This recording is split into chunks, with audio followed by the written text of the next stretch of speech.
Hola a todos y bienvenidos a Nerdistas, tu podcast de cultura pop. Como siempre, de este lado, Flor Ramírez les saluda, reportándose y trayéndoles un nuevo episodio de este podcast. En el día de hoy vamos a reflexionar acerca de un tema que vengo considerando trabajar hace un tiempo, pero que recién ahora pude darle la forma necesaria para poder compartirlo con ustedes. El tema básicamente está relacionado con uno de nuestros tópicos predilectos en Nerdistas, que es el problema de la representación. Y estamos hablando nada más y nada menos que de los estereotipos. ¿Qué son los estereotipos? ¿Cómo funcionan? ¿Qué rol juegan en el problema de la representación? ¿Cómo se construyen? ¿O por qué los utilizamos? Son algunas de las preguntas disparadoras que vamos a intentar abordar en el episodio de hoy y tal vez, con un poquito de suerte, aproximarnos a alguna respuesta. ¿Me acompañás? Pero antes de meternos de lleno en el tópico del día de hoy, quería pedir una ronda virtual de aplausos porque este es el episodio con el que damos comienzo oficialmente a la 4ª temporada de Nerdistas. Esta locura que empezó hace casi 4 años y que cada vez que me acuerdo de todo el trajín que me llevó a armar este espacio, no puedo creer todo lo que creció. Cada tanto miro estadísticas y me encuentro con que siempre hay alguien que está encontrando el podcast por primera vez. Incluso muchos de ustedes me están escribiendo y me pone muy contenta porque está bueno saber que del otro lado hay alguien y que no estoy sola en mi casa hablándole un micrófono y que esto se queda perdido por la internet, sino que les está llegando a ustedes y que lo están disfrutando y que compartimos este espacio juntos. Entonces, esta nueva temporada que comienza tiene algunas novedades. Por ejemplo, actualizamos un poco el sitio web. Esto fue hace unos meses, pero todavía, si no lo viste, podés entrar. Hay una nueva sección que se llama By Flor, donde van a poder acceder básicamente a los textos que están detrás de los podcasts. Es decir, básicamente esas monografías, esos trabajos o esos artículos que me sirvieron de inspiración para armar los distintos episodios de Nerdistas. Entonces, hay un montón de cositas que les pueden llegar a resultar interesantes, así que pueden revisar eso en nuestro sitio web. Por otro lado, estamos tratando de mejorar la edición de audio, que es una de las cuestiones que siempre me quedaron como un poquito flojas, así que vamos a ver si esta nueva temporada de Nerdistas trae no solamente nuevo contenido, sino también nueva calidad en las cuestiones más técnicas. Pero lo que más me tiene con ganas de empezar esta nueva temporada es la posibilidad de que empecemos a traer de a poco, vamos a ver cómo, porque pandemia mundial y todo eso a veces complica. La idea es empezar a traer cada tanto algunas invitades para hablar acerca de, puede ser alguna película, alguna serie, algún tópico en particular. Así que ya estuve hablando con amigas o con colegas que creo que podrían aportar un montón de cosas nuevas a este espacio y es muy probable que empecemos cada tanto, no va a ser algo regular que va a ocurrir siempre, pero van a aparecer nuevas voces en este espacio. Entonces, tenemos todas estas novedades, todas estas cosas nuevas que estamos probando. Obviamente que se dieron cuenta de que tardé muchísimo en volver a subir contenido. Creo que el último episodio lo había subido para Navidad del año pasado. Pasaron muchas cosas en el medio, incluida una pandemia mundial. Estamos en plena cuarentena, por lo menos acá en Argentina.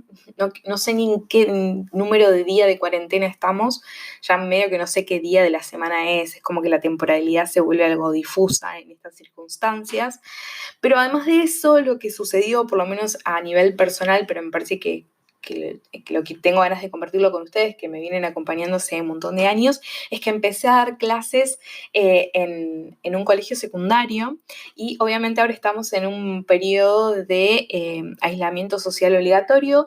Por lo tanto, no podemos ir al colegio a dar clases y tenemos que hacer todo el desarrollo de la materia vía virtual, ¿no? Con todas las locuras que eso implica. Es muy probable que ustedes también hayan tenido que ir amoldando sus rutinas y sus espacios de trabajo, de estudio, para poder cumplir con estas, digamos, en estas medidas. Y obviamente el colegio no es la excepción, así que les cuento por las dudas de que si tienen ganas de meterse con un poco más de filosofía, un poco más estricta por ahí, entre comillas, Con los chicos del colegio estamos trabajando utilizando podcast. Así que si tienen ganas, pueden buscar, donde estás escuchando esto, puedes buscar básicamente clases nerdistas. Ese contenido que ustedes ven ahí es el que estoy trabajando con los chicos. Estuvimos trabajando un poco de Platón, estuvimos trabajando Aristóteles, ahora estamos empezando a trabajar los pensadores modernos, estamos en la unidad de nociología, así que sí, el problema del conocimiento es un problema que te interesa y que te gustaría por ahí meterte con autores más en forma más directa, es una buena oportunidad para que chusmes ese podcast, lo escuches, si tenés ganas de hacer las actividades me las puedes mandar y nada, quería también decirles eso, que si tienen ganas de seguir escuchando un poco de filosofía, tienen ese podcast que puede llegar a complementar un poco este espacio. Entonces, ahora sí, ya que pasé los parroquiales, les conté todas las novedades que vamos a tener para esta nueva temporada y todas las cosas que estuvimos trabajando, vamos a meternos de lleno en trabajar esta cuestión de los estereotipos. Como ya es costumbre en Nerdistas, vamos a empezar haciendo una especie de reconstrucción de algunos elementos fundamentales para abordar el tópico del día de hoy. Para eso, como siempre, van a poder tener acceso a todos los autores a los cuales voy a ir refiriendo a lo largo del episodio del día de hoy. Una, entre comillas, novedad es que estoy haciendo todas mis notas ahora en formato digital porque a mí me gusta mucho escribir a mano y como consecuencia a veces no podía como volcar toda la información o no tenía una forma como sistemática para poder tener todo esto en formato digital, pero era decidir directamente volcar todo en un documento de Word. Por lo tanto, tengo toda la bibliografía puesta ahí y puedo como referir y tiene toda una estructura muchísimo más marcada, así que es muy probable que incluso mi exposición esté un poco más ordenada de lo que a veces suele estar. Estamos probando cosas nuevas. Así que estuve trabajando con un par de autores, entre ellos estuve trabajando con Gorham, que voy a ver si tengo el nombre acá, me parece que no, porque obviamente en las citaciones, por si no lo saben, en formato APA uno pone el apellido y pone la inicial del nombre, ergo no sabemos, digamos, el nombre de Gorham, pero no importa. Vamos a trabajar un poco con él, vamos a trabajar un poco con Collins, vamos a ver una serie de autores para abordar un poco este tema, que la verdad que tiene muchas aristas, tiene muchas formas de aproximación posible, así que como siempre les digo, este es como una especie de punto de partida, es un disparador, y esto para nada agota las posibilidades, ni agota el problema, ni los abordajes posibles. Entonces, como les decía, Gorham va a sostener que los estereotipos son tradicionalmente vistos como generalizaciones que están construidas por grupos que son socialmente dominantes y que se refieren obviamente a grupos socialmente oprimidos. La pregunta que va a ser como el hilo conductor del trabajo de Gorham es ¿por qué los estereotipos en los medios son importantes? ¿No? Y sugiere que hay dos posibles respuestas, o por lo menos dos posibles tipos de respuestas, que serían, por un lado, que los estereotipos son importantes por lo que hacen, y la segunda es, los estereotipos son importantes por lo que significan. En esta misma línea, más o menos, hay otro de los autores, que es Holt, dice que se concentra en los estereotipos, por ejemplo, de índole racial, y afirma que también son generalizaciones que muchas veces son banales o superficiales de ciertos grupos marginalizados, en los cuales se van a tomar ciertos comportamientos y se los van a calificar como negativos y se van a presentar características que son exageradas en demasía para, de alguna forma, estigmatizar a esos grupos marginalizados o oprimidos. Entonces, lo que vemos en ambos trabajos, tanto en el de Gorham como en el de Holtz, es que en ambos planteos, por un lado, tenemos una división muy marcada entre grupos dominantes y grupos oprimidos. Esto lleva a algo que ya estuvimos trabajando en otros episodios anteriores, particularmente, si no me falla la memoria, en la tercera temporada estuvimos trabajando bastante este tema, que es la cuestión de las estructuras binarias, ¿no? Las estructuras binarias que las vemos replicadas en un montón de ámbitos y un montón de formas distintas en nuestra vida cotidiana, funcionan de la siguiente forma. Se presenta un par, digamos, de opuestos que son mutuamente excluyentes. Funcionan básicamente, o la estructura es la de una dicotomía, es decir, tengo el par de conceptos, en este caso dominantes y oprimidos, que son mutuamente excluyentes y conforman una totalidad. ¿A qué me refiero con esto? Bueno, básicamente, si alguien, por ejemplo, pertenece al grupo dominante, automáticamente queda excluido del grupo de oprimidos y viceversa. Si alguien pertenece al grupo de los oprimidos, no puede participar en el grupo de los dominantes. Entonces, esto lo que hace es, de alguna forma, constituir una unidad, por lo tanto, no hay nada por fuera de esa dicotomía. Por eso es tan fuerte la estructura y es tan, digamos, como limitante.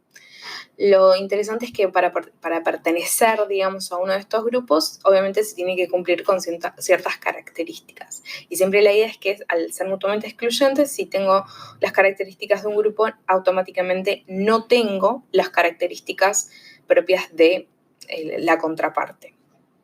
Entonces, los estereotipos van a responder a un modo específico de estructurar y entender el mundo, que es básicamente el propio del, acá es el redoblante, ¿de quién? El sujeto hegemónico, ¿no? Desde sus experiencias se va a construir la idea de la otredad, ¿no? El de lo disidente. Esto es lo que estuvimos trabajando en el capítulo que hablamos acerca de monstruos.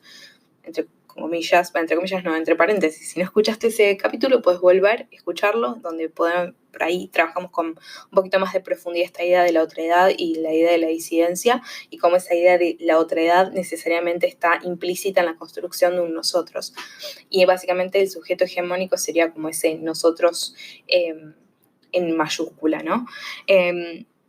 Entonces se podría decir que funcionan estos estereotipos como atajos, ¿no? Como formas simplificadas de dar cuenta de las diferencias sin tener que necesariamente hacer una reflexión profunda. Por lo tanto, básicamente, los estereotipos son importantes por lo que hacen y por lo que significan. Respecto de su funcionamiento, podríamos decir que responden y reproducen constructos que intentan reducir grupos que son diversos y complejos a una serie finita de marcas o de características, ¿no? Que pueden aplicar a todos los individuos del grupo.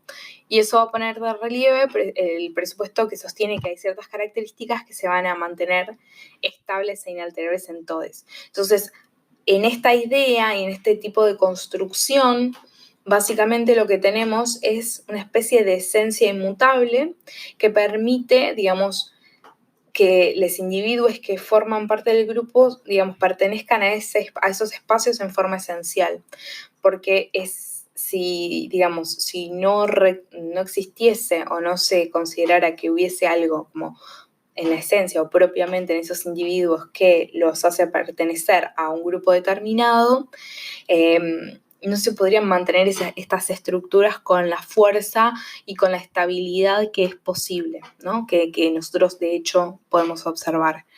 Y esto obviamente tiene consecuencias negativas muy fuertes, como por ejemplo esto va a poder permitir justificaciones de cuestiones como, no sé, esclavitud, ¿no?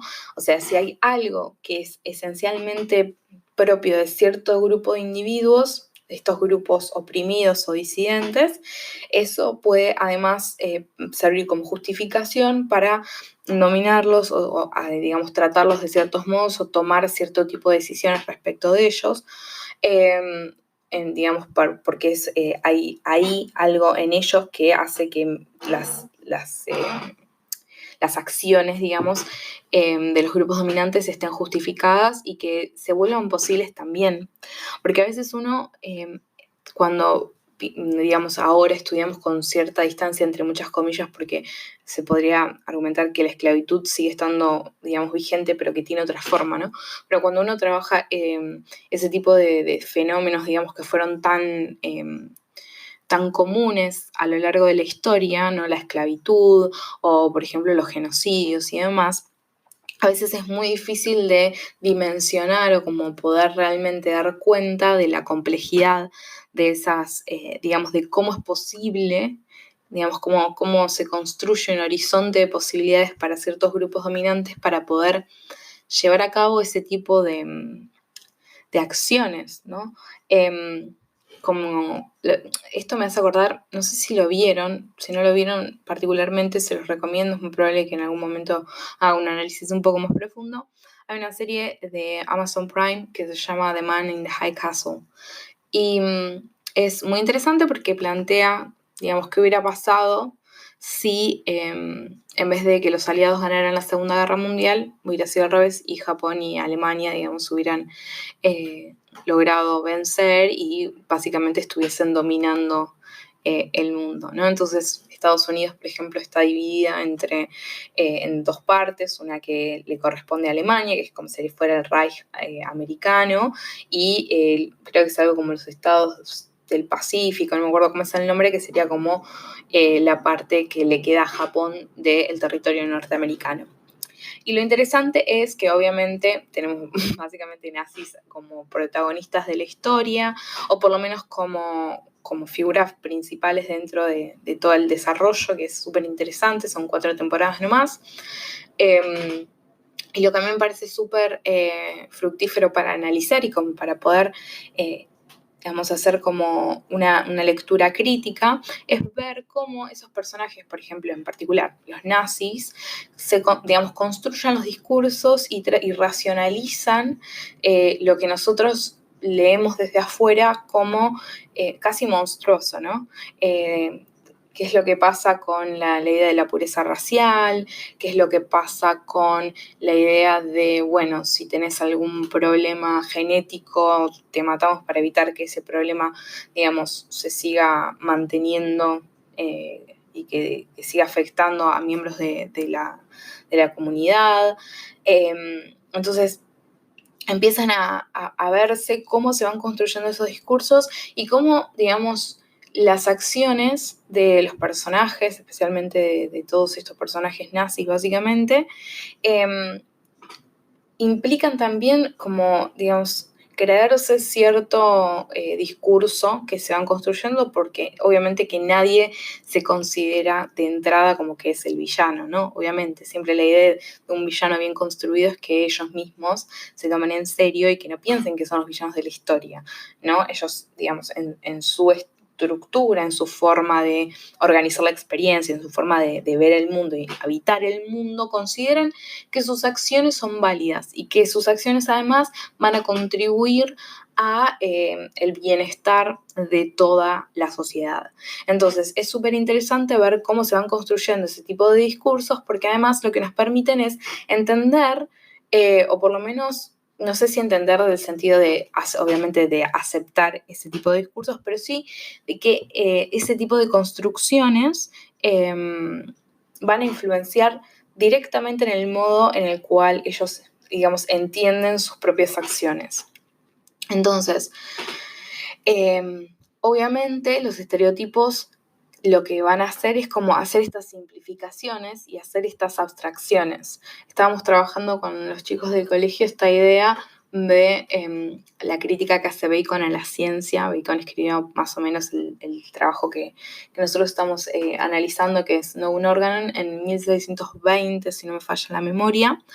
Y él lo que decía es que la gran crítica que le hace a la ciencia, me parece que en ese sentido podemos ver un poco una correlación, es esta idea de que se pasa de pocas instancias particulares, es decir, de una experiencia muy limitada, digamos, antes los antiguos solían hacer abstracciones, y esas abstracciones se convertían en axiomas. El axioma tiene la característica de que es autoevidente, por lo tanto, son como proposiciones que no se tienen que demostrar. Entonces, por ejemplo, la ciencia tiene axiomas, la geometría euclidiana, ¿no? Que es la que todos más o menos hemos visto en el colegio, tiene 5 axiomas, si no me falla, sí, 5 axiomas o 5 presupuestos que no se demuestran, sino que se van a demostrar otras cosas a partir de esos axiomas. ¿Y qué pasa? Bacon va a decir, si los modos en los cuales se realizan esas abstracciones son problemáticos o en este caso él decía que eran de una experiencia muy limitada y superficial, se generan abstracciones, o sea, se buscan instancias generales cada vez más abarcativas que se vuelven cada vez más naturales si no las revisamos, todo lo que construimos a partir de eso va a estar obviamente como contaminado. Y en un cierto sentido pasa algo similar o por lo menos como en esta misma línea con el tema de ¿Cómo se construyen esos estereotipos? Porque se toman algunas características y se asume de que esas características que se están observando corresponden a la totalidad del grupo. Y esas características entonces van a volverse como la esencia de ese grupo. Por lo tanto, todos los individuos que forman parte de ese grupo necesariamente se considera que tienen esas características. Entonces, obviamente las generalizaciones que están a las bases de estos estereotipos pueden ser extremadamente dañinas porque básicamente van a limitar la experiencia y las expectativas del mundo accesible para esos grupos. Pero no solo, y esto va a afectar, por un lado, a los grupos oprimidos y obviamente también a los grupos dominantes, porque, está bien, por ahí uno piensa en la afección en tanto como algo negativo, ¿no? Obviamente los que sufran las consecuencias van a ser los grupos oprimidos y quienes van a, como percibir los beneficios van a ser los grupos dominantes. Sin embargo, la estructura y el modo en el cual funcionan los estereotipos van a afectar directamente, van a condicionar directamente el modo en el cual todos construimos nuestras realidades. Entonces, cuando los estereotipos permean las manifestaciones de la cultura popular, las consecuencias negativas además se vuelven cada vez más profundas, porque para que un estereotipo se pueda, se vuelva más efectivo, tiene que, para fijarse, básicamente sería la idea, se tienen que repetir, por lo tanto van a aparecer de diversas formas en distintos ámbitos, y eso genera una especie de acostumbramiento o de naturalización, como he dicho más adelante, más atrás, no más adelante. Ya tengo la temporalidad como dada vuelta, esto del COVID y la cuarentena me tienen mal. Entonces, espacios, por ejemplo, como el humor, ¿no? En el cual a veces se hablen, todos conocemos chistes de negros, chistes de gallegos, chistes de judíos, ¿no? Eso lo que hacen es reforzar esas nociones, esas generalizaciones respecto de grupos minoritarios, y ahí es donde se vuelve problemático, porque después, es muy fácil que las personas, empiecen a considerar que esas, como características que vamos como adquiriendo respecto de estos grupos minoritarios son efectivamente parte de su comportamiento, ¿no? Y también las personas que forman parte de esos grupos se ven afectadas, obviamente, por esas construcciones. Con el tema del humor y demás, es como, no sé, esa idea de pensar que no sé, todos los asiáticos son buenos en matemáticas y en ciencias naturales, así como en ciencias exactas, ¿no? O, por ejemplo, que no sé, que los judíos, su relación con la plata, ¿no? Esta idea que son como avarios y que se guardan toda la plata. Y ese tipo de construcciones, ¿no? Que uno las va, como están como metidas en el discurso general, cultural, social. Y la realidad también es que afectan el modo en el cual uno ve los comportamientos y también cómo a veces nosotros leemos las acciones de los otros, ¿no? Porque es como, no sé, si alguien... Estoy tratando de pensar algún ejemplo y obviamente, ¿viste? Cuando tenés que tirar un ejemplo, a veces te ocurren como rarísimos y no da. Pero... O ese tipo de cosas, por ejemplo, en Argentina pasa mucho de que se asume que las personas, de ciertas clases sociales que se visten de cierta forma, ¿no? Como pertenecientes a una clase social baja, que, no sé, usan gorra y ropa deportiva y demás, se asume que todos los que se visten de ese modo básicamente son lo que en Argentina decimos chorros, que serían los ladrones, pero los que van por ahí en la calle y te roban ahí en la vía pública y demás. Entonces, ¿qué pasa? Yo, por ejemplo, voy caminando por la calle, inconscientemente voy caminando por la calle, veo un individuo que tiene como ciertas características físicas que yo reconozco como las que se suele asociar a esa idea, y mi reacción, ante esa situación va a estar condicionada por esa construcción. Ahora, ¿eso implica de que todas las personas que se vistan de esa forma, en este caso son chorros, no, claramente que no. Lo que pasa es que como son atajos, uno, digamos, es como que es algo que tenemos a la mano y nos ayuda también a como movernos en el mundo sin tener que de alguna forma estar reparando en cada instancia particular de nuestra experiencia. Entonces, digamos, lo que nos podríamos preguntar en cierto sentido sería lo siguiente, si de hecho son esencialmente negativos los estereotipos o si es posible, digamos, pensarlos desde otro lado, ¿no? Y los vamos a ver que esto está replicado en todas partes.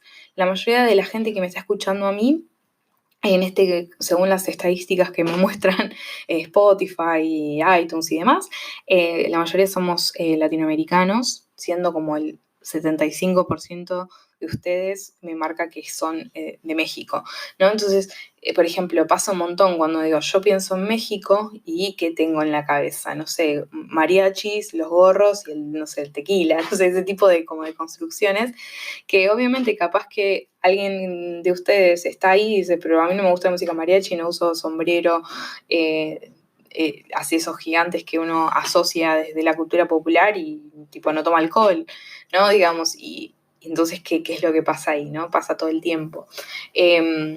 Y esas simplificaciones, digamos, como están ahí a la mano, son sencillas, uno las ve repetidas en un montón de instancias. Yo he hablado de los chistes y obviamente lo que a nosotros siempre nos importa es cómo se representan esos grupos minoritarios en la cultura popular. No es, por ejemplo, extraño que si tenemos en una película, por ejemplo, especialmente las películas que están producidas en Estados Unidos y demás, que son las que más llegada al mundo en general tienen, vamos a ver que si hay un personaje latinoamericano que viene de lugares como México, Colombia, Venezuela, y es muy probable que sea narco, ¿no? Es como si de repente los únicos narcos están en esos lugares y siempre está la idea de, bueno, los yanquis siempre son los buenos que no consumen drogas, básicamente. Pero bueno, ese tipo de construcciones son posibles gracias a la utilización de los estereotipos, que como dije, son estas generalizaciones. El problema ahí que podemos preguntarnos es en cierto sentido, como influenciado por la lectura que estoy haciendo de Bacon, es bueno, sería interesante pensar cómo llegamos a esas abstracciones, ¿no? Digamos, cómo es que culturalmente y como socialmente construimos esas categorías, ¿no? Tipo, esta idea de, no sé, ser argentino es ser lo que nosotros decimos garca, que sería como alguien que siempre está buscando, viste, cómo pasarte o cómo sacar beneficio, digamos, por pequeño que sea, ¿no? Vos decís, sí, está bien, en algunos casos es verdad, pero en muchos otros no lo es. Y, digamos, limitar digamos, la multiplicidad y la diversidad que implican los grupos siempre, los grupos humanos, ¿no? Que son muy diversos y hay un montón digamos, de cuestiones que van a estar como dándole color y textura a esos grupos, mediante esas generalizaciones, la pregunta sería, bueno, ¿cómo llegamos a eso? Porque además esta idea de, creo que lo estuvimos viendo en alguno de los capítulos anteriores, la idea de la interseccionalidad, ¿no? Que incluso dentro de un mismo espacio, dentro de un mismo país o una misma cultura, no son iguales las experiencias de todos, ¿no? No es lo mismo, no sé, ser una mujer blanca que ser una mujer con, digamos, rasgos más relacionados con los pueblos originarios, por ejemplo, ¿no? No de una clase social más bien tirando baja. O no es lo mismo tampoco ser una mujer blanca de clase alta, ¿no? Es como que todas esas instancias van a tener sus particularidades y a veces es muy fácil como asumir que nuestras experiencias son básicamente, que mi experiencia como, digamos, como mujer, en que yo académica, que tuvo la posibilidad de ir a la universidad y demás, es la misma que la de una persona que no tuvo esas posibilidades y viene, o sea, de esa forma también se construyen este tipo de discursos de, bueno, la idea de la meritocracia, ¿no? Como, bueno, todos al final podemos, en el caso de Argentina, la universidad es pública, por lo tanto, básicamente, la idea sería que todos podemos acceder a la universidad pública, por lo tanto, quienes no acceden a ella es porque no quieren, y ojalá fuera así de fácil y que con solo querer las cosas uno pudiera, ¿no? Pero se empiezan a construir esas abstracciones, entonces de repente se empiezan a establecer como juegos de fuerzas distintas, de relaciones de poder, y se establecen jerarquizaciones, y todo eso hace que se empiecen a construir discursos que obviamente las consecuencias negativas son fáciles de ver. Entonces, vamos a seguir pensando un poco esta cuestión, pero antes de seguir vamos a hacer un pequeño corte en el medio para hacer una especie de mini parroquiales y seguimos. Tengo que hacer cortes cada tanto, básicamente porque ahora estoy grabando todo directamente en Anchor, y tengo como los bloques tienen que tener una duración máxima, entonces estoy como mirando todo el tiempo de no pasarme, porque si no ya veo que estoy tipo hablando y nunca más sigo grabando y me muero. Entonces, antes de pasar a la segunda parte y seguir trabajando esta cuestión, pero pensando en este problema de si son esencialmente negativos los estereotipos, y ver qué pasa, por ejemplo, con la cuestión de los estereotipos raciales o de género, voy a hacer unas cositas, un breve paréntesis para decirte que sí, bueno, si básicamente te gusta lo que hago en Nerdistas, me puedes dar una mano de varias formas. Una de ellas, siguiendo a Somos Nerdistas en Twitter, Instagram y Facebook. Trato ahora de cada tanto ir actualizando un poco la cuestión. Visitar el sitio www.somosnerdistas.com, donde siempre van a tener las últimas novedades. También no te olvides de que podés dejarnos una review donde estás escuchando este podcast, podés dejar un comentario, así podemos llegar a gente más copada como vos. Y además, si querés también podés pasar por patreon.com/somosnerdistas y con tu colaboración ayudarnos a seguir produciendo más y mejor contenido como este que estás escuchando el día de hoy. Ahí en Patreon vas a tener algunos beneficios exclusivos en caso de que puedas y quieras darnos una mano. Y también no te olvides que en la página va a estar todas las novedades y todos estos textos. Especialmente voy a compartir en estos días el artículo que salió publicado acerca de queerbaiting, ese capítulo que hice en la tercera temporada, que fue uno de mis favoritos básicamente. Se convirtió mutuo, evolucionó hacia un artículo que fue publicado en una revista científica de acá de Argentina. Así que les voy a dejar el resultado de esa primera instancia o ese primer paso que fue el podcast sobre queerbaiting. Así que si te gustó ese tema y te gustaría como por ahí leer una versión un poquito más ordenada y muchísimo mejor argumentada y con muchas más revisiones encima, lo vas a poder encontrar en www.somosnerdistas.com/nada. Entras directo ahí y en la sección By Floor lo vas a encontrar. De repente uno quiere decir las cosas rápido y a veces mi cabeza va más rápido de lo que yo puedo hablar, lo cual parece un poco extraño porque sé que hablo rápido. Pero bueno, ahora sí vamos a seguir trabajando con el problema de los estereotipos. Entonces, considerando todo lo que estuvimos mencionando recién, es necesario plantearnos la pregunta respecto de si los estereotipos son esencialmente negativos o si, digamos, esta cualidad deviene de su uso, ¿no? Porque hasta el momento hemos reparado obviamente en los aspectos y las consecuencias negativas, pero hay algo que no se le puede negar a los estereotipos, por lo menos a mi juicio, y es que son eficaces. Entonces, ¿podemos usar esa eficacia, digamos, para el bien, por decirlo de alguna forma? Entonces, su utilidad es básicamente indudable, ¿no? Porque son extremadamente poderosos, porque van a influir directamente en la percepción, en la construcción del mundo, las relaciones entre los sujetos, ¿no? Las expectativas de ciertos individuos o ciertos grupos van a estar todas condicionadas por los estereotipos. O sea que su poder y su pregnancia es súper marcada. Una de las autores que estuve trabajando también es Collins, creo que es autora ella, ahora no recuerdo, porque como les dije, el formato de citación APA no me ayuda con esto.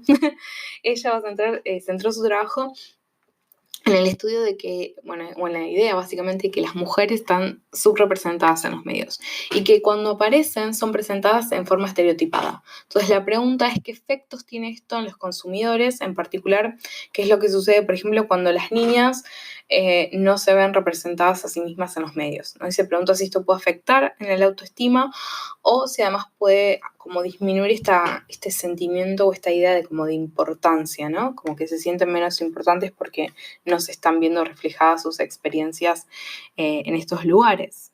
Entonces,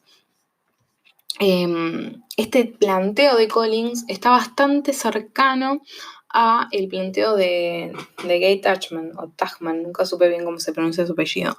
Él trabajó creo que era The Feminine Mystique, trabajó dos grandes supuestos, ¿no? Para hacer su investigación empírica. Por un lado, que la televisión infantil presentaba principalmente a las mujeres como amas de casa, sin vida profesional o trabajo asalariado. Y segundo supuesto es que las niñas de algún modo moldeaban sus expectativas y su comportamiento de acuerdo con los comportamientos y expectativas que estos personajes, digamos, presentaban. Entonces, esto parecía validarse muy fácilmente con la observación empírica de programas y publicidades. Ella estudió bastante, esto es de los 70, o sea que hizo toda una observación de los programas de televisión, especialmente como los programas infantiles y las publicidades de esa época. Y lo que vio es que efectivamente estos mostraban las posibilidades, mostraban que las posibilidades de ver a una mujer empleada fuera del hogar eran poco frecuentes, por decir casi nulas, ¿no? A este fenómeno, digamos, ella lo bautizó como aniquilación simbólica.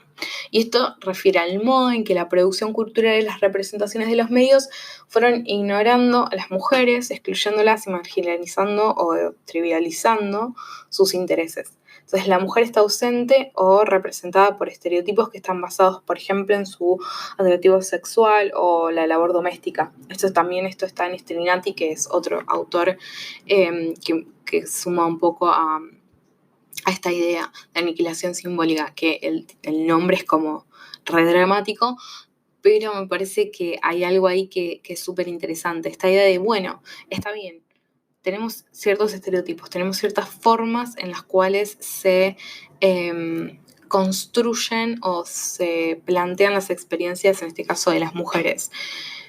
Y eso es como por el lado de la producción, pero también es importante el lado de la recepción, qué es lo que pasa con quienes están mirando y están consumiendo esos programas o esas publicidades.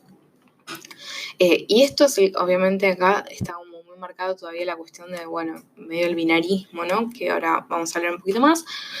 Pero lo que a mí me parece que hay que pensarlo también en el contexto actual es qué pasa además cuando estamos hablando de otro tipo de identidades que están más allá, digamos, que no se manejan o no se, digamos, limitan a las consideraciones binarias. Es aún peor. Entonces, la representación de las mujeres en los medios de comunicación masiva apoyan y perpetúan no solo la división sexual del trabajo, esta idea de que las mujeres básicamente se tienen que quedar dentro de la esfera doméstica, que es la esfera de lo privado, y que la esfera pública, la esfera, digamos, que está fuera básicamente del espacio doméstico, como la externa, pertenece a los hombres, donde está, por ejemplo, el trabajo asalariado. Entonces, la consecuencia es que en los espacios de toma de decisión, que es básicamente la arena pública, las mujeres no tienen acceso. O si tienen acceso, es un acceso que está muy limitado o extremadamente como condicionado y delimitado, ¿no? Entonces, ¿qué pasa? Las mujeres se mantienen dentro del ámbito de lo público, donde lo único que digamos que tienen que hacer es la idea del trabajo doméstico, las tareas de cuidado y demás. Entonces todas las decisiones se toman en otro lugar y las mujeres entonces sufren las consecuencias de esas acciones o se ven, digamos, como interpeladas por esas decisiones, pero ellas nunca están en la toma de esas decisiones. Entonces, también acá vemos que las concepciones tradicionales de lo femenino y lo masculino siguen vigentes. La conclusión, digamos, a la cual llegaba Tachman, que me parece que está buena para pensar si solamente son negativos los estereotipos, es que estas imágenes negativas tenían que ser reemplazadas por otras positivas, ¿no? Y estas imágenes positivas mostraban, por ejemplo, a las mujeres en roles relacionados al mundo laboral y profesional.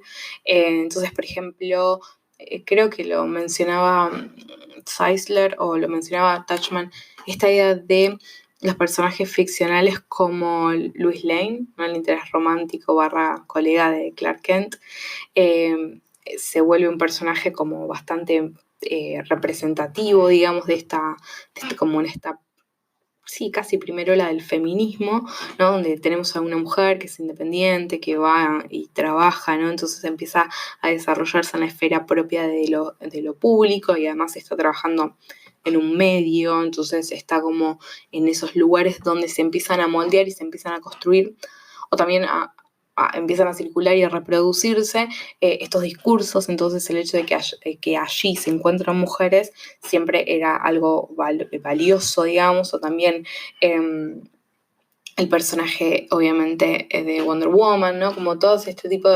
de figuras empiezan a ser como representantes de todas estas, de esos intereses.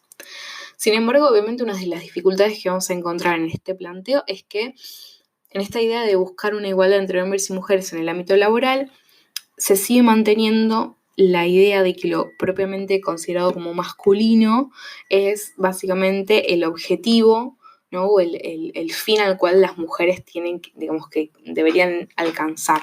Entonces, de alguna forma también sigue siendo problemático en ese sentido, digamos, si nos quedamos solamente, si nos manejamos dentro de un ámbito binario y lo que estamos haciendo es solamente decir, bueno, pero las mujeres también pueden hacer esto, lo que estamos haciendo es reforzar esta idea de que hay una diferencia esencial y que además lo masculino sigue siendo lo valioso, con la diferencia de que ahora se afirma o se considera la posibilidad de que las mujeres también puedan acceder a esos espacios. El problema también es cómo esas mujeres acceden a los espacios, porque en muchas instancias está esta idea de que, bueno, tienen que abandonar esas características que son tradicionalmente consideradas, categorizadas como femeninas, porque son consideradas, obviamente, inferiores. Entonces, el precio que hay que pagar para poder acceder a esas esferas es muy alto también. Se sigue, digamos, reproduciendo, marcando esta idea de, bueno, que todo esto está construido sobre un sistema que es androcéntrico y heteronormativo. Diciéndolo en términos más digamos, más completos, es cis heteronormativo, ¿no? Básicamente del mundo laboral. Entonces, lo que a mí me parecía interesante, particularmente de lo que está mencionando Touchman, es esta idea de pensar en que es posible tal vez realizar o desarrollar estereotipos que no necesariamente tengan esa carga negativa. Había otro de los que estuvimos trabajando antes, de Holt, que ahora me estoy acordando que hacía algunas consideraciones interesantes respecto de qué es lo que sucede con los estereotipos y la raza, ¿no? Holt sostenía que un gran número de investigaciones que venían, digamos, de distintas disciplinas mostraban que había una correlación entre la criminalidad de la población negra en el modo en el cual los medios de comunicación hacían coberturas, por ejemplo, de casos criminales. Entonces, considera que los académicos, digamos, de las ciencias políticas habían notado que incluso esta relación entre criminalidad y población negra estaba tan metida y tan internalizada en los políticos que cuando estos hablaban acerca del crimen, también estaban hablando acerca de la raza.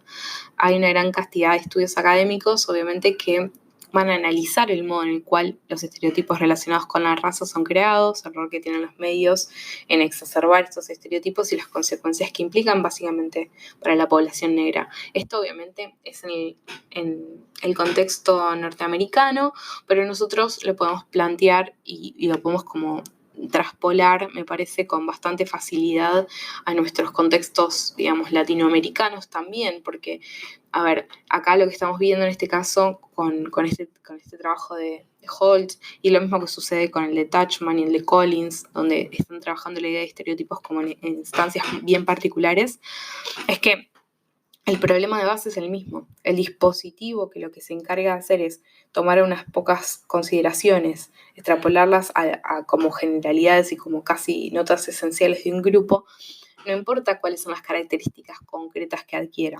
El problema es que sigue estando presente y que una de las cosas que me parecía más importante del planteo de Holtz era que dice, en la actualidad los medios ayudan a naturalizar la percepción negativa de la población negra y como muestran las investigaciones de las ciencias cognitivas, una vez que estas creencias se naturalizan, estas influyen en los juicios que la gente lleva a cabo. Y ahí es donde está el peligro, pero ahí también es donde está la potencialidad, me parece, ¿no?